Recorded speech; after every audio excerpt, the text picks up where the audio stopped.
Hi everybody, I'm Bonnie Barker with Bonnie Bay Crochet, and today I want to teach you how to make the easy Emerald City scarf. If you're brand new to my channel, I just want to say welcome, and if you could please hit that subscribe button, that would be great. The thumbs up always blesses me, and if you could hit that notification bell, you won't be missing any of the new offerings I have coming your way, and I have a lot of things coming this fall and winter. Well, for this project, I actually used a couple of sock weight yarns that have been in my stash for a while and decided to combine them.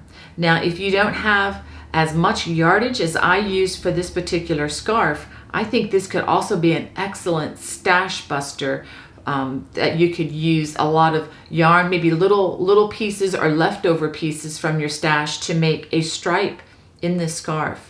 So just a thought, just an idea there. Well, let me go ahead and show you what you're going to need.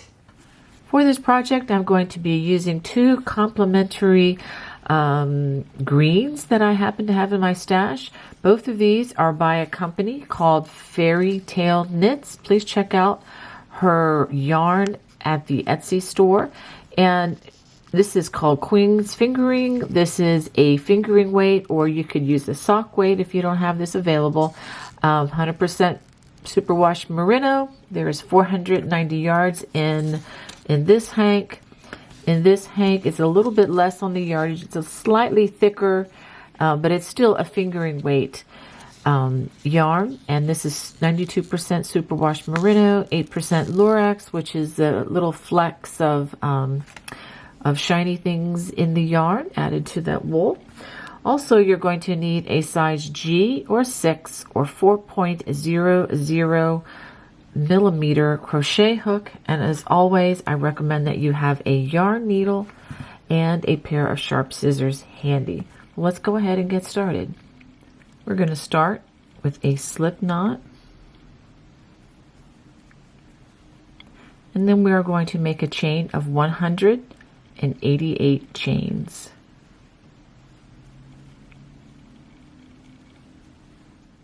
After crocheting those 188 chains, we're going to start by working a single crochet in the second chain from the hook, and we're going to work a single crochet in each chain across. When we finish, we should have 187 single crochets. So go ahead and work all those crochets, and I will show you row number 2 when we're finished. Now we're ready to begin row 2, so we go ahead and turn. We're going to chain 2, 1, 2, and starting in that very first stitch, we're going to work a single crochet, a chain 1, and then a double crochet. And that pretty much constitutes what I call the wattle stitch. Now we're going to skip the next 2 stitches, 1, 2. In the next stitch, we're going to do another wattle stitch, which is the single crochet, chain 1, and a double crochet worked in the same space. And we're going to work this all the way across. Skip 2,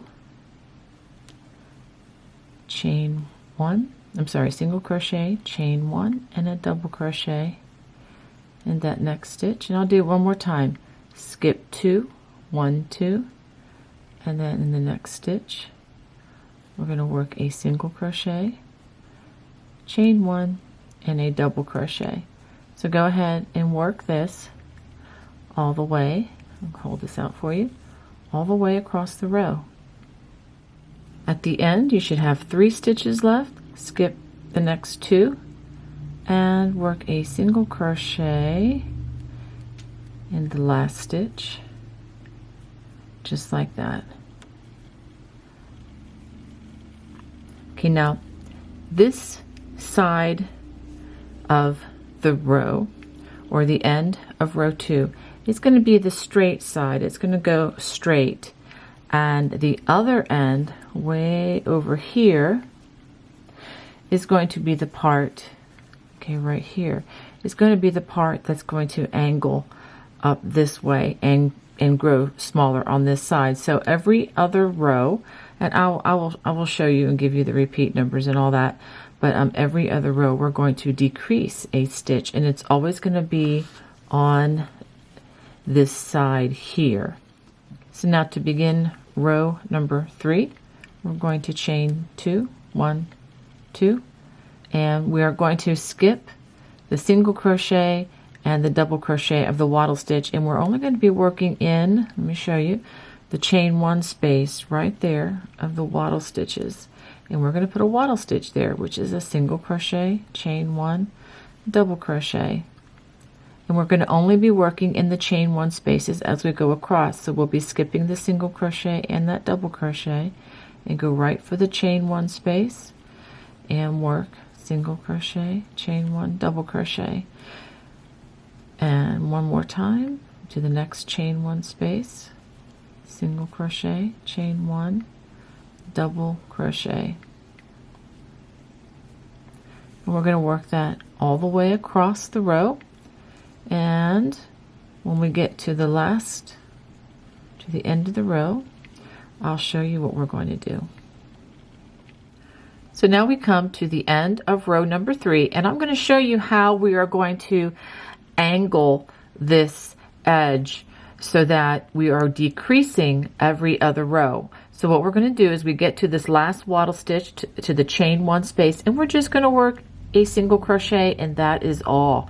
Don't work a wattle stitch there because we have essentially decreased this row by 1 wattle stitch. So we're going to turn, and beginning with for row number 4, we're going to chain 2, and we're just going to work as usual. Do not decrease. Once you've worked the decrease along the edge that's going to, like I said, angle a bit, do not work another one. So now we're just going to work a regular row, single crochet, chain 1, and double crochet in that wattle stitch, and then each wattle stitch all the way across the row.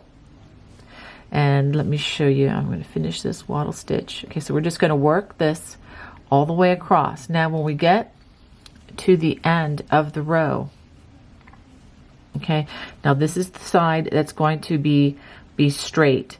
When we get to the end of the row, you just work a single crochet in the chain 2 space, and that way we're not decreasing on this end. Now after you finish this row, what we're going to do is we're going to repeat rows 3, which is the row that we're just finished now, and 4, which is the row I just showed you how to complete. So we're going to repeat rows 3 and 4, and let me give you the numbers on that. So go ahead and work rows 4 through 9, and I will show you what to do after that.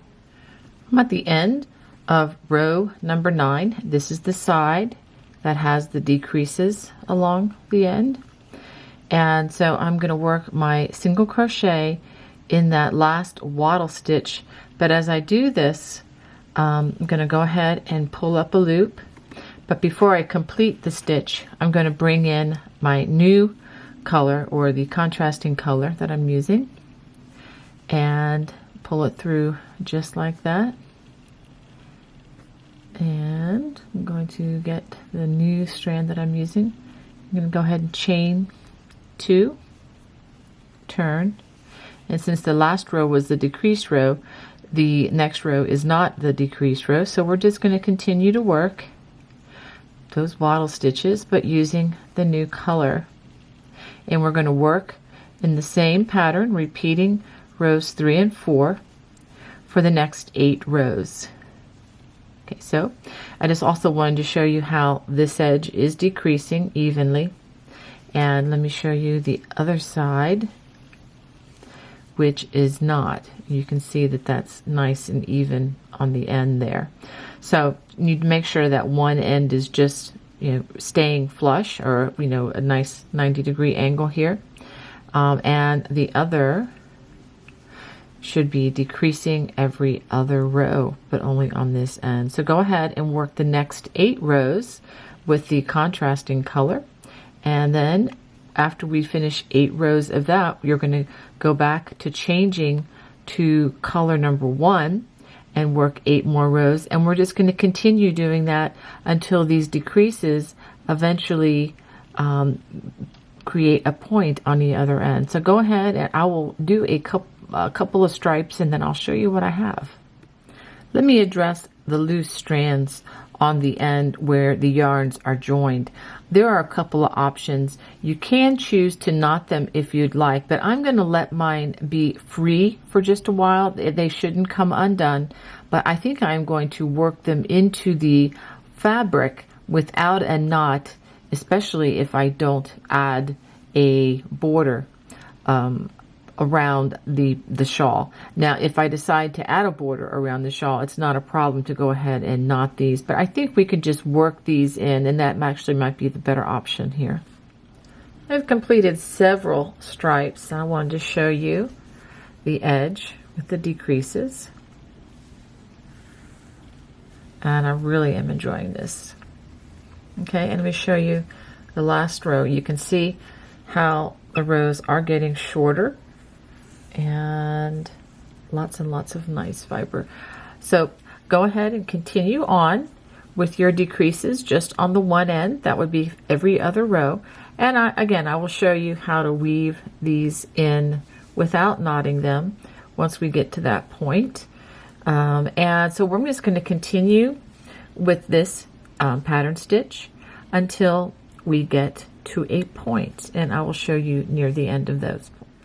Okay, I have done all the way to the end of this, and I've already worked 8 rows, but we're going to go ahead and just finish out with the same color. I'm going to chain 2, and I'm going to work the last couple rows with you and show you how you can finish off this project. Again, just working in those chain 1 spaces of the wattle stitch,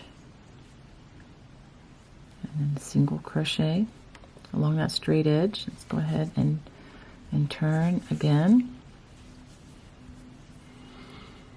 chain 2, and work a wattle stitch, and then we're just going to single crochet in this stitch there. Let's go ahead and chain 2. Let's do one more. And so now I'm going to work a wattle stitch in this space here, and then I'm going to work a single crochet in that last space there, and I'm going to go ahead and end the project by working a single crochet, a chain, and give it a tight pull, and I'm going to clip a fairly generous strand here so that it will be easy to hide. And so this end of the shawl or scarf is completed. So I'm going to go ahead and show this to you in just a minute, but I do have a couple things to do first. First, I'm going to show you how to hide some of these loose strands. And the best way to do this that I know is with a yarn needle. If you have a large tapestry needle, that would work too. It actually might be a little better because it'll be a little thinner and sharper, but these yarn needles work really well too. So I'm just going to go down into the stitches, and we're just gonna try to hide this strand as best we can. Let's go ahead and pull that there, and I want to hide enough of it so that it doesn't pull out when I wash it.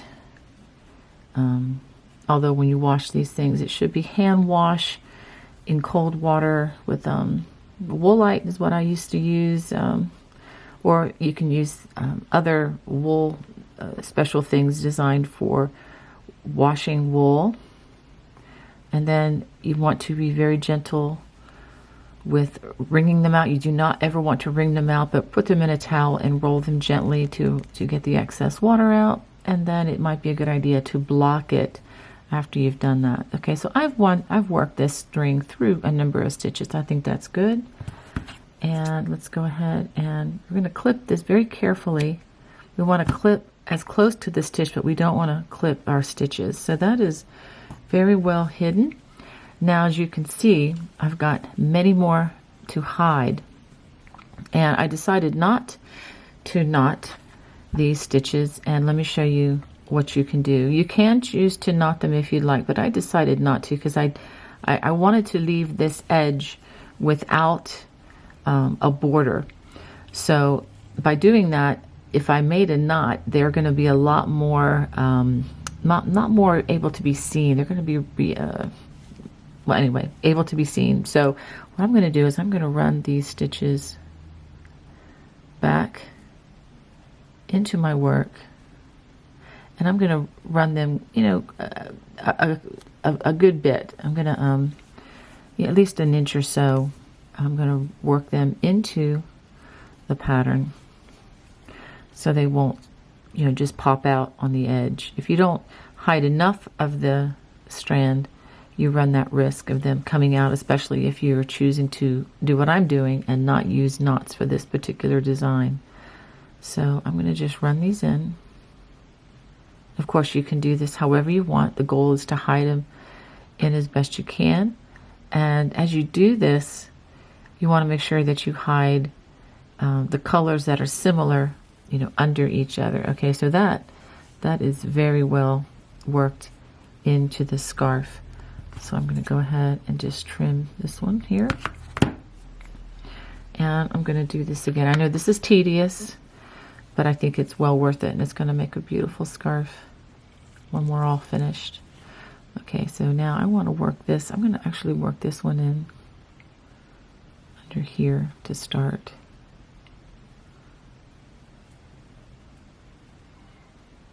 To kind of give it a little bit of resistance. Okay. See how nicely that goes. After we do this, it's a great idea to go ahead and block this. You can just get it slightly damp with a spray bottle, and then I like to set it out on my blocking board and pin it into place and allow it to dry. And this will take care of any curve or you know, any side that doesn't look particularly straight to you. This will straighten that out in no time and give you a beautiful product in the end. Okay, I think that's pretty good.